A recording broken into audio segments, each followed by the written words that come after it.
gato cyane ntiza umwanya. Uribuka imvugo y'abashinga nta yavugaga ngo Kagame tuzomumesa, Perezida Kagame nawe akaza kubivugaho akabaha gasopo. None se wamenye ko Kisekedi ngo yigeze gutinyuka akabwira Perezida Kagame ngo amagambo yavuze nayo ubwiyahuzi. Naho se ibyuko abasirikare b'inyenyeri ngo binjiye mu biro bya Kisekedi n'imbunda zibyimbye ku matako bakamuha gasopo ko atagomba kubavuga ngo kuko atazi ko sibakoze byo urabizi. None se ahubwo ngo ibyuko Perezida Kagame ngo yakunze abanyekongo cyane kurusha abanyirabo akabaha ikaze Perezida wabo akiryamye atanabimenye byo hari ibyo wamenye. Naho se ibya mapping report byarikoroje hakaba gusa naho banyakubahwa batabyumva kimwe mu bihugu bya ba boss byo urabizi. None se iby'ingabo z'u Rwanda 500 zirwana zitagaragara kandi ngo zica zitababari u Rwanda rwohereje naho abarinda Kisekedi bagahita bakubwa kabiri byo wabyumvise. Ngaho nyongera agasukari muri aka kababyeyi nanjye nkwakire ku meza y'ibanga ya Village Urugwiro na Palais de la Nation, ariko uze kunyitiriza ka tap and go kuko ndabona essence nayo yatumbagiye. Ngwaye ikaze.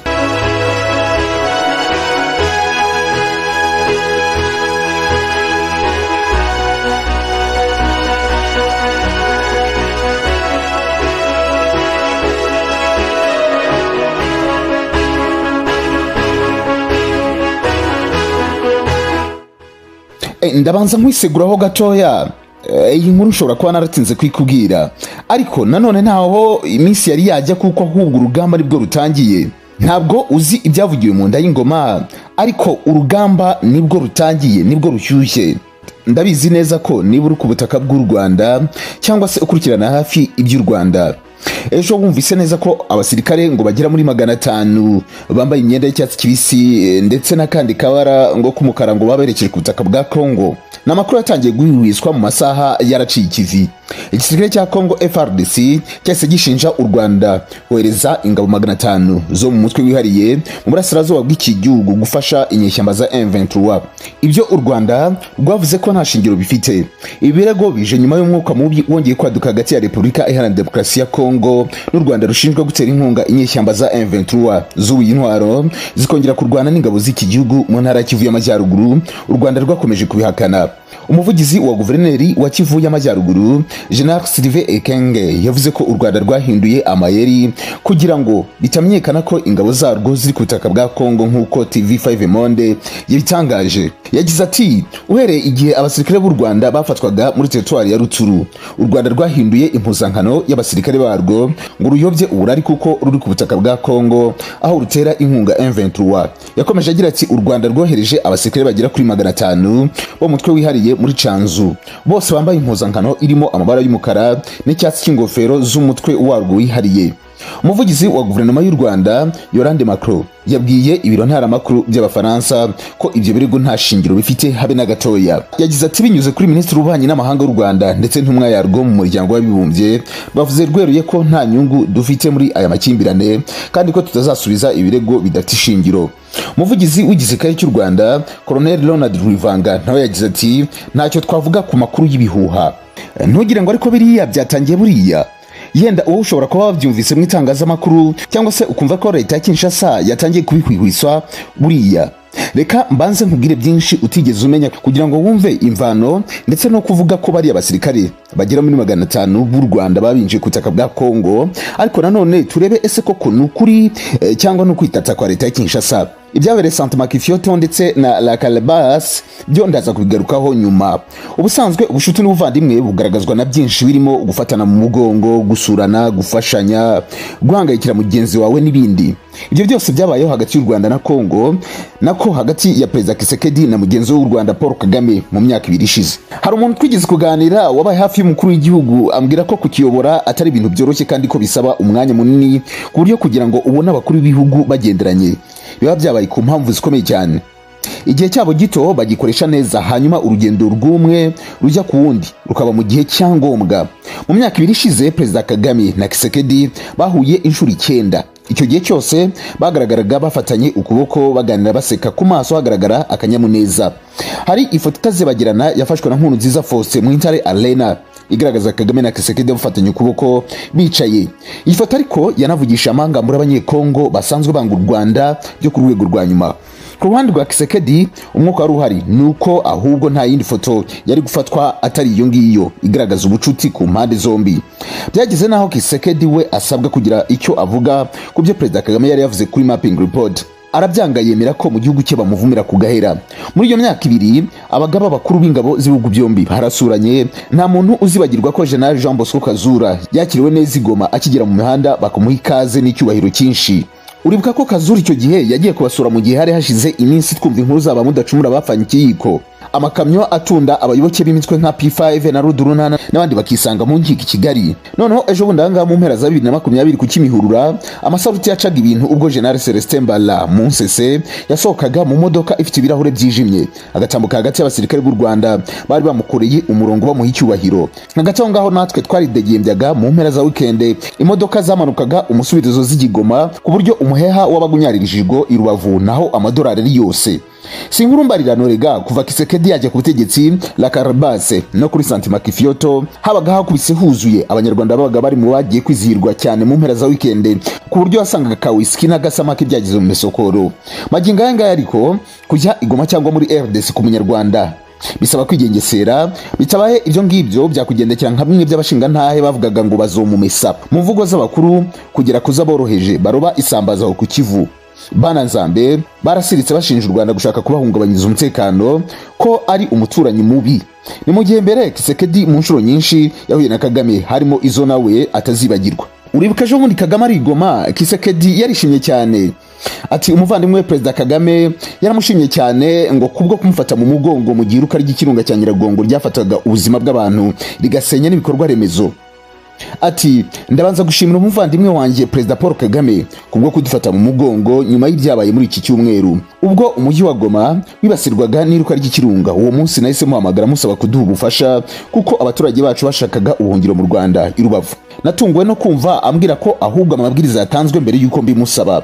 Yarangirije aho ngaho yavuze ko ubwo bufatanye ari bwo bugomba kuranga igihugu kandi ko mbere y'uko aba Perezida Kongo ataye igihe kinini iri mu ntambara zidafite icyo zimaze zinabiba urwango. Ati ubigikenewe ni ugusangizanya urukundo no gufatanya. Nyamara icyo gihe imipaka yari ifunze kubera icyorezo cya COVID-19 nta muntu winjiraga. Muri icyo gihe ariko Perezida Kagame nawe ntiyatereranye umuvandimwe, yahisemo kumuremera yemera kubakira umudugudu abaturage ba RDC basenywe n'umutingito. Imyaka 3 ya Kisekedi ku butegetsi yari imaze kutwibagiza ibibazo byatewe na Mobutu Kabila n'umuhungu we kuko bataciraga u Rwanda kari urutega. Ni mu gihe niwe wagiye ku buyobozi afite umurongo utandukanye n'uw'abandi cyane ko yari umusivile wa mbere mu myaka irenga 50 uyoboye iki gihugu cya kabiri mu bunini muri Afrika. Ikizere cyamaze imyaka 3 gusa gitagitangira kuraza amasinde kakabaye icwende katoga. Birangira bigaragaye ko nubwo kakoga kadashobora gushira umunuko. Muri Gashyantare Perezida Kagame yaciye amarenga ko amazi atari yayandi. Ibi byo ndaza kubigarukaho. Avuga ko FDLR iri kwifatanya n'indi mitwe nka ADF. Kisekedi abyumvije ati sigaho ayo magambo uvuze nayo ubwiyahuzi. Mbere yaho ariko mu gihe ibihugu byombi byari bikiryohe n'umubano mwiza wuje urukundo, abavuga ikinyarwanda bari muri RDC bo bari bamaze igihe kugisa n'icyokezo. Byazamuye ivuka ry'indi mitwe irimo nk'uwitwa Gumino twirwaneho n'indi mitwe bituma M23 yongera kuzura umutwe yongera kubyimbana FRDC. Ku rundi ruhande ariko igisirikare cya FRDC cyari kimaze iminsi gisa n'icyashyingiranye byemewe na FDLR. Umutwe wa M23 uhanganye n'igisirikare cya RDC uvuga ko guverinoma ya Kisekedi yirengagije amasezerano yari yarasinyiwe n'impande zombi agamije gusubiza mu gisirikare abarwanyi bawo, abanyapolitike bagahabwa imyanya n'impunzi z'abanyekongo zigacyurwa. M23 yubuye imirwano guhera mu Gushyingo 2021 ikageba nyuma y'iminsi mike igahosha. Muri Werurwe yari yafashe indi ntera ariko uyu mutwe urayihagarika usaba ko habaho ibiganiro. Uyu mutwe uri kurwanira mu bice bya Rutsuru ariko byafashe indi ntera muri Gicurasi ubwo abarwanyi bateraga ikigo cya gisirikare cya Rumangabo baherukagamo mu myaka 10 yari yabanje. Umuriro wazamuwe na M23 watumye urwango abanyekongo basanzwe bafitiye u Rwanda rwiyongera, batangira kurushinja kuba inyuma y'ibyo bitero, bagira naho igisirikare cyabo kinisha amasasu ku butaka bw'u Rwanda.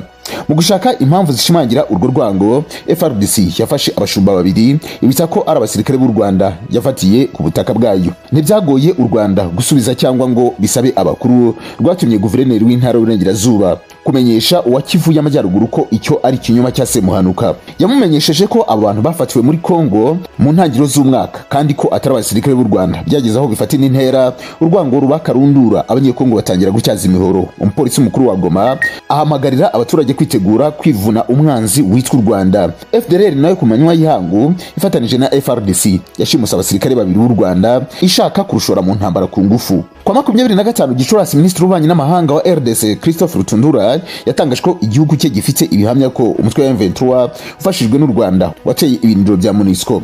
Nyuma y'iminsi ibiri ariko ibintu byahise bihindura isura, maze RDC ifatira u Rwanda ibihano birimo guhagarika ingendo za Rwandair. U Rwanda rwo ntirwagiye muri byinshi, rwongeye kugaragaza umuzi w'ikibazo ko M23 n'intambara iri kuba mu burasirazuba bwa Kongo byose bishingiye ku makimbirane imbere mu gihugu. M23 ntiyahagaze, yakomeje kurwana itera ibigo bya gisirikare cya FARDC, igasahura intwaro, ikaba ari zikoresha mu kumerera nabi ingabo za Kongo. Tshisekedi ni muntu ki wakuriye mu muryango utamamaza politiki y'urwango, wabaye mu buhungiro igihe kinini ndetse wayoboye agaragaza imyumvire imeze nk'iya se Etienne, utarakozwaga iby'inzangano ahubwo ushaka ubufatanye n'iterambere.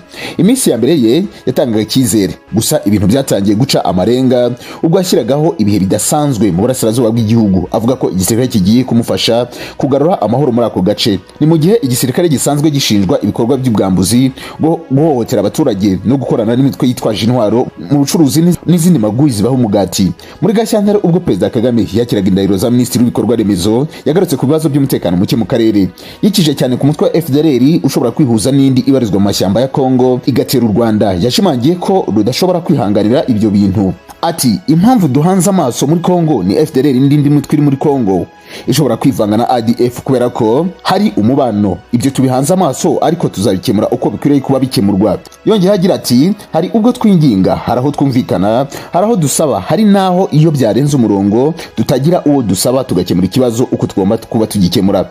Turacyari muri icyo cyiciro cyo kumvikana kuko ikibazo kitureba twese. Aya magambo asa narakaje cyane RDC ku buryo no mu mvugo za Tshisekedi yaciye amarenga ko atanyuzwe nayo, nubwo atigeze avuga u Rwanda mu izina. Mu byo yavuze nyuma yaho ntiyigeze avuga u Rwanda, ariko yumvikanye ashimangira ko hari ijambo ryavuzwe ridashingiye kubiriho. Ibyo yavuze birasa naho umusongo w'u Rwanda kuri FDLR ari ukwigiza nkana. Ni imvugo yimakajwe n'igisirikare cya RDC kivuga ko uyu mutwe udateye umuntu uwo ari we wese ikibazo. Umuvugizi w'igisirikare cya RDC General Major Leo Richard Kasonga arutse kuvuga ati dushobora gufata 10, 9 cyangwa 8 bari ahantu runaka bari gushaka ibyo kurya cyangwa imiti kugira ngo babone uko bakwiberaho, ariko mu buryo ubwo aribwo bwose nta muntu bashobora guhungabanyiriza umutekano yewe naho bakomoka. Ku rundi ruhande Perezida Tshisekedi yarabizi neza ko hari ibitagenda neza mu gisirikare cye, ku buryo yanigeze kujya anenga mu ruhame abasirikare be ko bagurisha intwaro ku mitwe itandukanye, ko harimo bamwe bifashisha imitwe imwe yitwaje intwaro mu guhangana n'ibindi. Abasesenguzi bo bahuriza ku kuba yarazi ibikorwa n'igisirikare cye, ku buryo yaranafite amakuru ko gukorana na FDLR nk'uko u Rwanda ruherutse kubigaragaza. Albert Rudatsimburwa yabwiye ati niba ashaka kuba inshuti n'u Rwanda ni gute igisirikare cye cyatinyuka gukora ibyo ngibyo. Yavuze ko bishoboka ko nyuma yo kunenga abasirikare inshuro nyinshi kandi mu ruhame bisa naho bamuhindukiranye. Ati birasa naho yashyize igisirikare cye ku karubanda. Ibyo numvise nuko ngo hari abasirikare bavuze ko batari bakabonye perezida utesha agaciro igisirikare cye bene ako kageni. Ku rundi ruhande abasesenguzi bavuga ko hari igitutu cy'uko Tshisekedi yemereye abaturage ko manda ye ya mbere izarangira mu burasirazuba bwa Kongo hagarutse amahoro. None ubu ngubu ibintu bikaba byarasubiye irudubi kurusha ahubwo uko byahoze mbere. Abasesenguzi bavuga ko impinduka mu mubano wa Tshisekedi n'u Rwanda zishingiye ku miterere ya politiki ya Kongo, cyane ko mu mwaka utaha hari amatora. Rudatsimburwa ati hari igitutu cy'uko bagiye kujya mu matora umwaka utaha, kandi yamamaza yavuze ko amatora azaba uburasirazuba bwa Kongo bwaragize amahoro. Icyo cy'amahoro rero agomba kugira icyo gisobanuraho, agomba kugaragaza ko atari we watumye aterwa, ko we yakoze ibishoboka byose. Ni amatora Tshisekedi ahanganyemo cyane n'abanyapolitiki usanga badakozwa umubano n'u Rwanda, ndetse bamwe bavuga ko Kongo ikwiye kurutera ikarufata. Ni mu gihe kenshi muri RDC abanyapolitiki batavuga neza u Rwanda bakunze gukurikirwa n'igice kinini cy'abaturage, cyane cyane abadakunda u Rwanda n'abanyekongo bavuga ikinyarwanda baba mu burasirazuba bwa FDC. Ibyo bigatuma kwigarika u Rwanda mu bihe byegereza amatora bifite ikintu gikomeye bivuze muri politiki y'iki gihugu. Ibyo bikajyana no kujijisha abaturage bari biteze byinshi ku bihe bidasanzwe byashyizweho mu ntara za Kivu ya ruguru ndetse na Ituri, ba guverineri ba gisivili bagasimbuzwa abasirikare, ariko umwaka ukaba ugiye kwihirika nta musaruro bitanga. Ni ibikorwa abasesenguzi bagaragaza ko bitanga urwitwazo kuri Tshisekedi, ko izo ntege nke zatewe n'imbaraga zavuye hanze y'igihugu, by'umwihariko mu Rwanda hamwe n'umutwe wa M23. Bitandukanye n'izindi nshuro RDC yashinje u Rwanda gufasha M23, ubu nta gihugu na kimwe cyangwa umuryango mpuzamahanga wigeze uyishyigikira. Bose bagaragaje ko ibiri kubera mu burasirazuba bwa RDC bikwiye gukemurwa na Kongo ubwayo itavanzemo ikindi gihugu. Loni nicyo gisubizo yatanze, ubumwe bwa Afurika, umuryango wa Afurika y'Uburasirazuba EAC, yewe n'abahuza muri ibi bibazo bya RDC n'u Rwanda.